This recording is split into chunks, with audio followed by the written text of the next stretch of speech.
Bismillahirrahmanirrahim. Assalamualaikum warahmatullahi wabarakatuh. Rabbi shrah li sadri wa yassir li amri wahlul 'uqdatam min lisani yafqahu qawli. Rabbi zidni ilman warzuqni fahman. Kita lanjut ya materi himpunannya ya. Sekarang kita ke kardinalitas himpunan. Maaf. Nah, apa itu kardinalitas himpunan? Jadi kalau misalkan kita sedang membicarakan ada berapa sih anggota dari suatu himpunan, kita namanya kardinalitas, kita lambangkan dengan NA. Jadi kalau ibu misalnya punya B, itu bilangan prima yang kurang dari 20, berarti kan isinya 2, 3, 5, 7, 11, 13, 17, dan 19. Nah, di sini kita bisa hitung nih, 1, 2, 3, 4, 5, 6, 7, 8. Berarti NB-nya ada 8. Nah, kalau ini NT-nya ada 5, tinggal dihitung aja, 1, 2, 3, 4, 5. Gampang ya? Ini. Sekarang, ada yang namanya himpunan berhingga dan ada yang himpunan tak hingga. Apa bedanya? Kalau himpunan hingga berarti jumlah anggotanya itu terbatas. Kalau himpunan tak hingga berarti jumlah anggotanya tak terbatas. Kayak di sini nih. Untuk yang A ini isinya adalah 1, 2, 3, 4, 5. Terbatas ya. Berarti NA-nya 5. Kalau yang di sini NA-nya tak hingga. Karena setelah 4, 5, 6 akan ada banyak bilangan berikutnya. Sekarang kita cek nih, mana aja yang termasuk himpunan hingga dan himpunan tak hingga. Pertama, himpunan nama surat dalam Al-Quran itu termasuk himpunan hingga ya, karena terbatas adalah 114. Untuk himpunan bilangan bulat karena tak terbatas, kita masuk ke himpunan tak hingga. Himpunan nama hari dalam satu minggu terbatas ya, berarti masuknya ke himpunan hingga. Himpunan bilangan bulat kurang dari -5. Nah, berarti bilangan yang lebih kiri dari -5 kan ada banyak ya. Masuknya ke sini. Yang berikutnya himpunan bilangan prima. Himpunan bilangan prima masuknya juga sama kita hingga karena terbatas. Nah, himpunan bilangan cacat lebih dari 8 pun masuknya ke himpunan tak hingga. Kenapa? Karena himpunan cacat lebih dari 8, bilangan yang lebih kanan dari 8 itu lebih banyak. Yang terakhir, himpunan nama hari berlawan dari huruf B itu gak masuk himpunan hingga dan juga gak masuk himpunan tak hingga. Masuknya kemana? Himpunan kosong, karena tidak ada hari yang berawalan dari huruf B. Benin, belasa, babu, gak ada ya. Yang berikutnya, nah selain dengan mendaftarkan anggota, menyatakan sifat anggota himpunan dan notasi pembentuk himpunan, ada satu cara lagi untuk menyajikan himpunan, yaitu dengan diagram Venn. Nah, cara menggambar diagram Venn ini, misal nih, ibu punya S itu semesta ya, ada 1 sampai 8, A-nya 1, 2, 3, 5, B-nya 2, 5, 6, 8. Jadi, menggambar diagram Venn-nya, langkah pertamanya itu adalah dengan membuat persegi panjang dulu, dan dengan S-nya di pojok kiri atas, kemudian buat lingkaran sebagai darah himpunannya, kemudian buat titik untuk tempat anggota himpunannya. Jadi, harus ada titiknya ya. Yang pertama kita tulis adalah maksudnya anggota himpunan yang di keduanya ada nih. Nah, di sini nih maksudnya. Maaf. Nah, di sini kan ada angka 2, ada 5. Di sini juga ada 2, ada 5. Berarti itu dulu yang ditulis. Karena 2 dan 5 masuk ke A, masuk juga ke yang berikutnya. Kita tulis yang ada di A, yang belum ketulis tadi, 1 dan 5. 1 dan 5, maaf, 1 dan 3. Di yang B yang belum ketulis adalah mana aja? 6 dan 8. Selain ini, ada bilangan dari S ini yang belum ketulis. Nih, coba cek. 1, 2, 3, 4 belum ya? Mana lagi yang belum? 5, 6, 7, 8. Berarti 4 dan 7 belum masuk nih. Kita tulis, simpan di luar. Itu ya. Nah, kita coba. Kita akan menggambar diagram Venn. S-nya ini, A-nya ini, B-nya ini. Nah, kita akan biarkan diagram Venn. Yang pertama, daftar dulu anggota-anggota himpunannya. Yang S mah udah cukup jelas ya. Nah, sekarang untuk yang berikutnya, A itu adalah bilangan X. Gimana baca? X, di mana X kurang dari 7 dengan X-nya anggota bilangan prima ya. Berarti ini anggotanya apa aja? 2, 3, berapa lagi? 5 ya.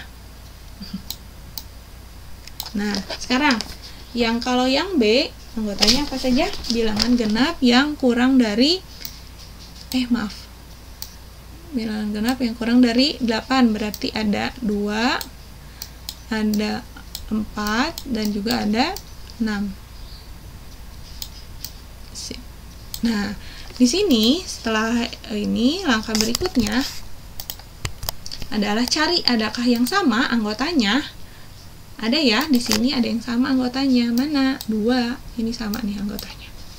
Kalau sudah, baru kita buat diagram Venn. Baru kita buat diagram Venn-nya. Nah, yang pertama kita bikin dulu persegi panjangnya. Kemudian ada huruf S di pojoknya. Karena ada yang sama anggotanya, kita buat lingkarannya terhubung.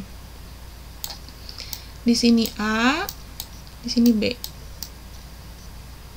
Nah, di sini yang pertama kita tulis nih, yang sama nih, berarti yang ada di dua-duanya. Kita ganti dulu warnanya ya, biar lebih terlihat. Nah, berarti kita, jangan lupa titik ya. Di sini kita tulis angka, maaf. Kita tulis angka 2 ya. Nah, terus di sini yang belum kita tulis di sini. Ada 3, ada 5. Bebas nih. Angkanya sebelah mana aja bebas, asal tetap ada di dalam lingkaran. Di sini kita tulis 4, di sini kita tulis 6. Nah, yang belum ketulis kita simpan di luar. Ada apa aja? Ada 1, ada 7, ada 8, ada 9, dan juga 10. Nah, gitu ya. Yang berikutnya ada yang namanya himpunan semesta. Yang tadi kan kita ngomongin himpunan semesta. Himpunan semesta itu adalah semua anggota yang ada di dalam himpunan itu termasuk namanya himpunan semesta. Misal, Ibu punya 1, 3, 5, 7. Kemungkinan himpunan semestanya apa aja?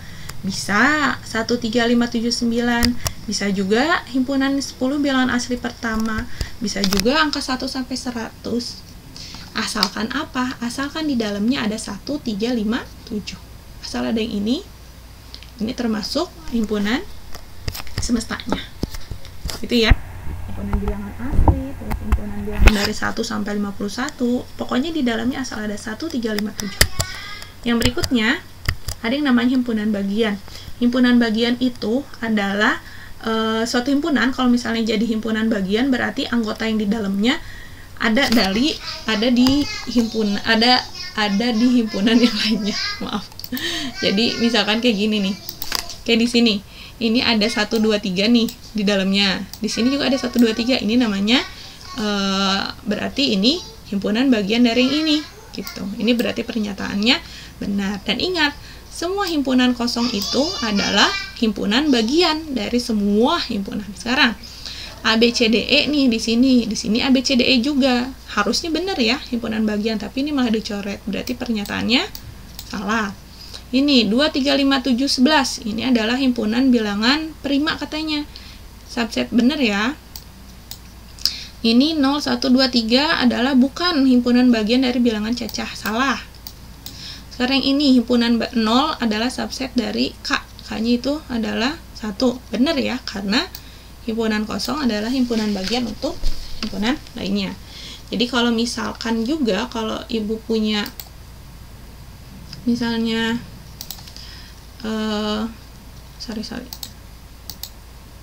Ibu misalnya punya A-nya itu misalnya isinya adalah 1 dan 2. Sedangkan yang B-nya isinya adalah 1, 2, 3. Nah, Ibu bisa bilang nih, kalau A itu adalah himpunan bagian dari B. Kenapa? Karena semua anggota himpunan A ada di B. Dan Ibu juga bisa bilang nih, kalau B itu bukan himpunan bagian dari A. Kenapa? Karena ada anggota A, B yang bukan anggota A. Oke ya. Nah, ada yang namanya himpunan sama, ada yang namanya himpunan ekivalen. Kalau himpunan sama, lambangnya sama dengan. Kalau ekivalen, lambangnya ini nih, yang bergelombang ini. Kalau himpunan sama, cirinya adalah isinya harus sama. Sedangkan ekivalen, cirinya adalah jumlah anggotanya harus sama. Nah, berarti misal nih ibu punya A, isinya 13579, B-nya 53197, C-nya A, I, U, E, O. Berarti ibu bisa bilang bahwa A itu sama dengan B. Kenapa? Karena isi anggotanya sama. Dan ibu bisa bilang bahwa A itu tidak sama dengan C. Kenapa? Karena isi anggotanya berbeda. Tapi ibu bisa bilang bahwa A itu ekivalen dengan C. Kenapa? Karena jumlah anggotanya sama. NA-nya 5, NC-nya juga 5. Itu ya. Sekian dari ibu. Assalamualaikum warahmatullahi wabarakatuh.